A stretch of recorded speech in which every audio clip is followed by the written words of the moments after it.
I've got another one. I must be mad.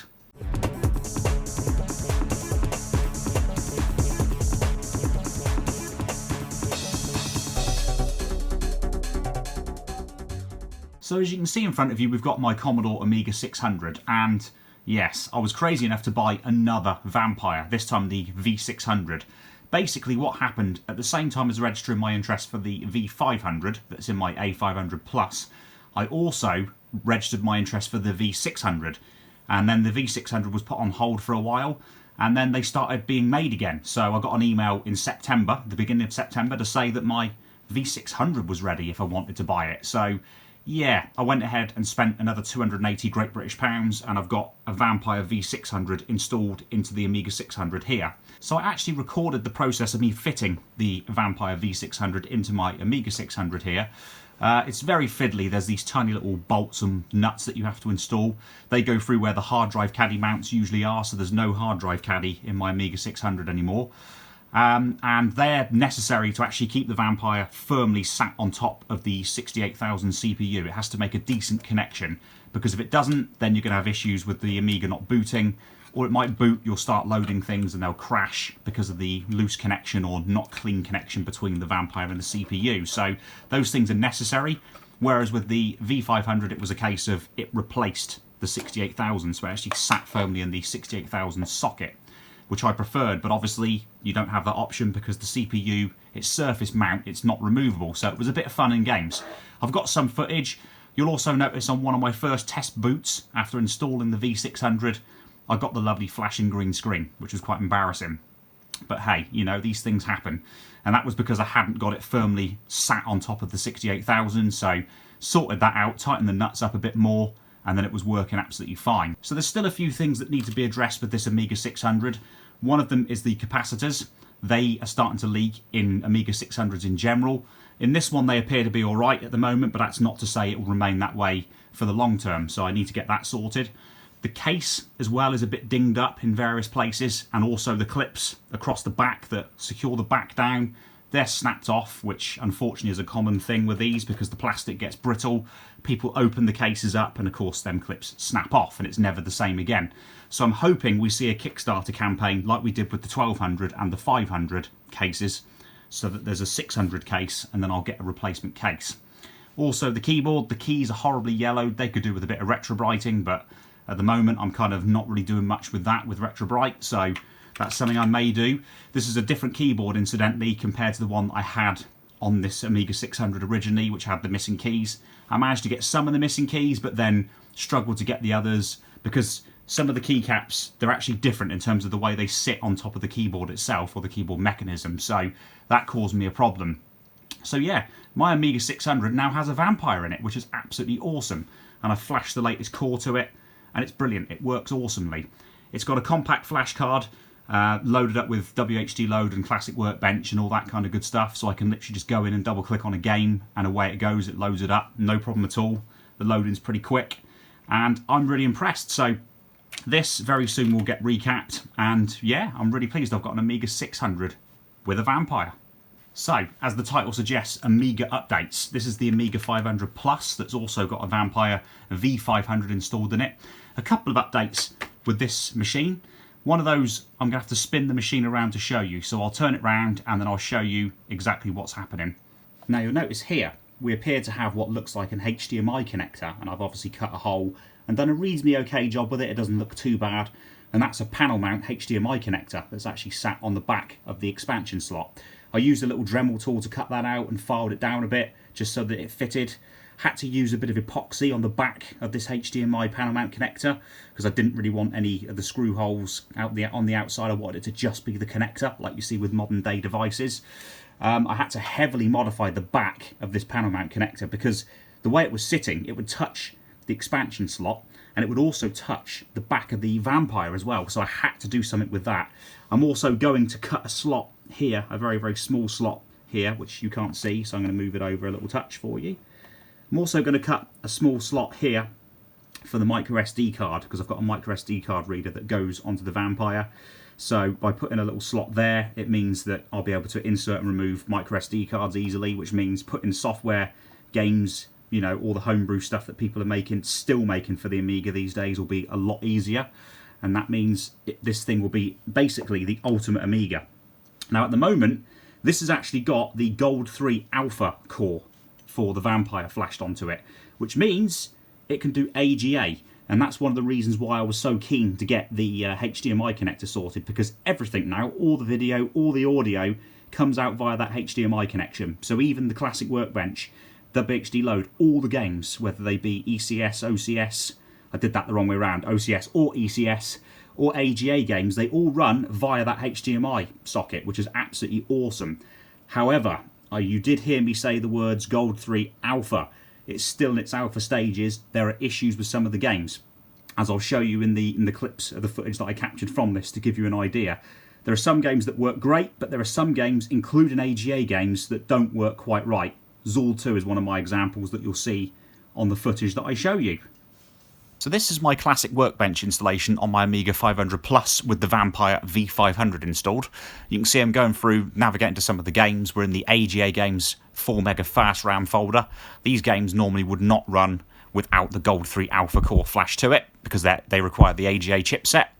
So we're just going to launch Pinball Fantasies, the AGA version here, which is loading up. One thing I did notice, having just reviewed the footage and listened to the audio, for some reason the audio doesn't sound quite right. But it didn't sound like this when I was playing the game, honestly. When I was playing the game through my OLED TV with my soundbar switched on, everything sounded pretty good. So I'm not sure where this weirdness with the audio is coming from. But as you can see, Pinball Fantasies, the AGA version, is running quite nicely. It's looking pretty good. There's scan lines on the image, but that's not something that I've switched on. That's something that the Vampire appears to have within it with the Gold 3 Alpha core. I'm hoping we can switch that off, or we can change the scan line settings at some point in time. So we'll move on to the next game. You can see here we're loading the Chaos engine.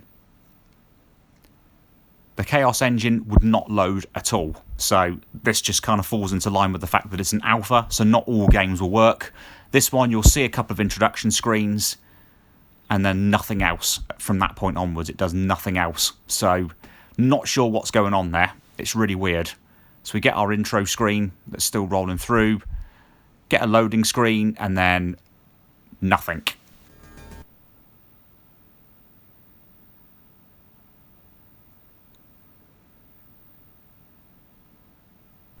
So moving on to the next game, this is Zool 2, the AGA version. And again, normally, without an AGA Amiga, this game would not run through WHD Load. It would tell you that you need an AGA chipset. As you can see, so far so good. Everything's all looking quite nice. It's all loading through. It's so much nicer having WHD Load and the compact flash installed, because everything loads super quickly. In fact, these games on my Amiga 500 with the Vampire V500 are loading off the micro SD card. You can see I'm selecting the character.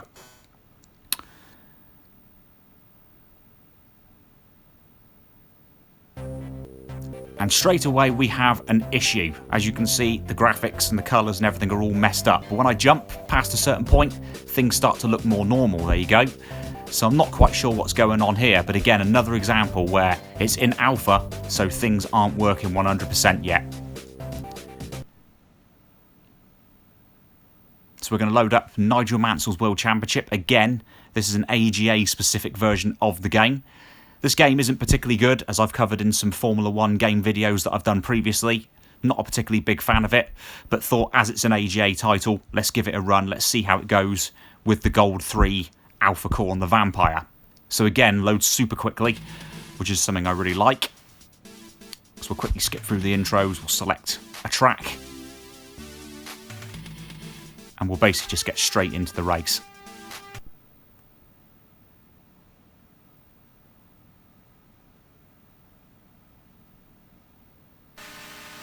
And again, everything looks pretty much as it should do. If I play this game off the discs on my A1200, which is, of course is an AGA Amiga, it looks and plays exactly like this.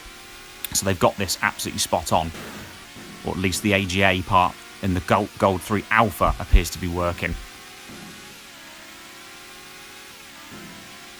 Shame about the game, as I said, I'm not a big fan of this particular version of the game. The Super Nintendo version is miles better. So just a quick blast on this. I'm not going to spend too much time on it.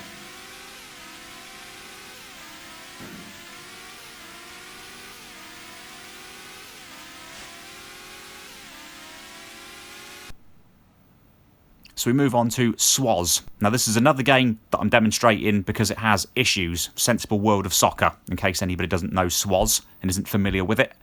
This is an absolutely amazing football game on the Amiga. For me, it's the best football game on the Amiga, especially with its career mode. The career mode is fantastic. In fact, EA and Konami, take note for PES and FIFA. This is what a career mode should be like.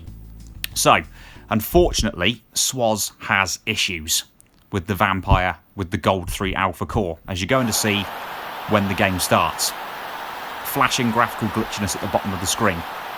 And that occurs during the match as the ball moves up and down the pitch. As you're going to see at various times, it's flashing glitchy graphics, and the whole of the fans at the bottom of the screen there, they are all glitchy and flashing, and it's off-putting. It looks a bit nasty, so there's still something with the AJ implementation that's causing some issues for ECS/OCS. I've said it wrong again. OCS/ECS games that use the original or enhanced chipset of the Amiga. So we'll move on to another game. This is Pinball Dreams. Again, it's another game that ran on the OCS/ECS Amigas. I'm demonstrating this one because it has a glitch as well. It's a relatively minor one, and you're going to see what I'm talking about when we get to that particular screen.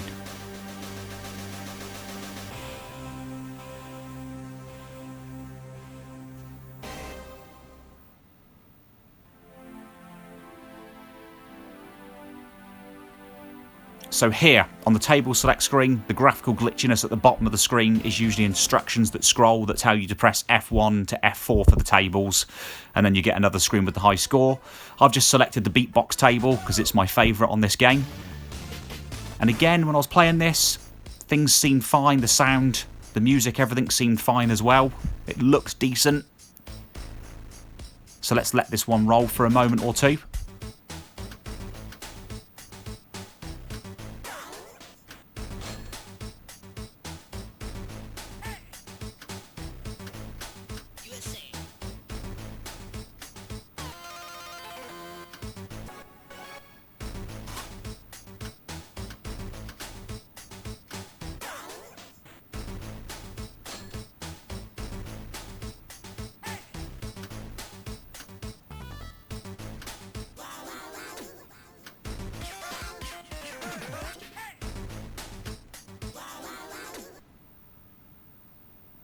And now the final game I'm going to demonstrate, which is Cannon Fodder.